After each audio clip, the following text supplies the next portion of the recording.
បងប្អូនអ្នកខ្លះដែលនៅមិនទាន់បានស្គាល់រសជាតិសម្លចំណាំងប្រចាំតំបន់ខេត្តរតនគិរីទេបាទឥឡូវនេះគឺខ្ញុំមានដំណឹងថ្មីមួយពិសេសមែនទែនដោយសារតែខាងរដ្ឋបាលខេត្តរតនគិរីនៅថ្ងៃទី30ខែមិថុនានេះនឹងមានការ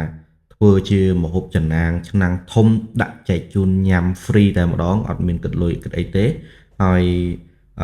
សម្រាប់គេហៅថាអបអរសាទរជាមួយនឹងរដូវកាលបៃតងដើម្បីតាក់ទាញនូវភ្ញៀវទេសចរអញ្ចឹងសង្ឃឹមថាពុកម៉ែបងប្អូននឹងមានពេលវេលាសម្រាប់ទៅភ្លក់នៅសម្លចំណាំងប្រចាំឆ្នាំ2025ដែលក្នុងនោះក៏មានការរៀបចំជាល្បែងល្បាំចម្រៀងសិល្បៈបុរាណរបស់បងប្អូនជនជាតិដើមភាគតិចក៏ដូចជាការប្រគំតន្ត្រីនិងការតាំងនៅផលិតផលបន្លែផ្លែឈើប្រចាំតំបន់នៅក្នុងខេត្តរតនគិរីដែរបាទមានប៊ឺមានទុរេនមានហ្វេមានក្រូច passion អីនៅទីនោះមានច្រើនជាមួយនឹងគេហៅថាប្រភេទបន្លែផ្លែឈើប្រចាំតំបន់ហើយអ្វីដែលពិសេសនោះគឺសម្លរចំណាំងនេះហើយដែលមានពីល្បីល្បាញមែនទែននៅខេត្តរតនគិរីអញ្ចឹងកុំភ្លេចទាំងអស់នៅមាត់បឹងកសែងបាទខេត្តរតនគិរីដែលសម្បូរទៅដោយ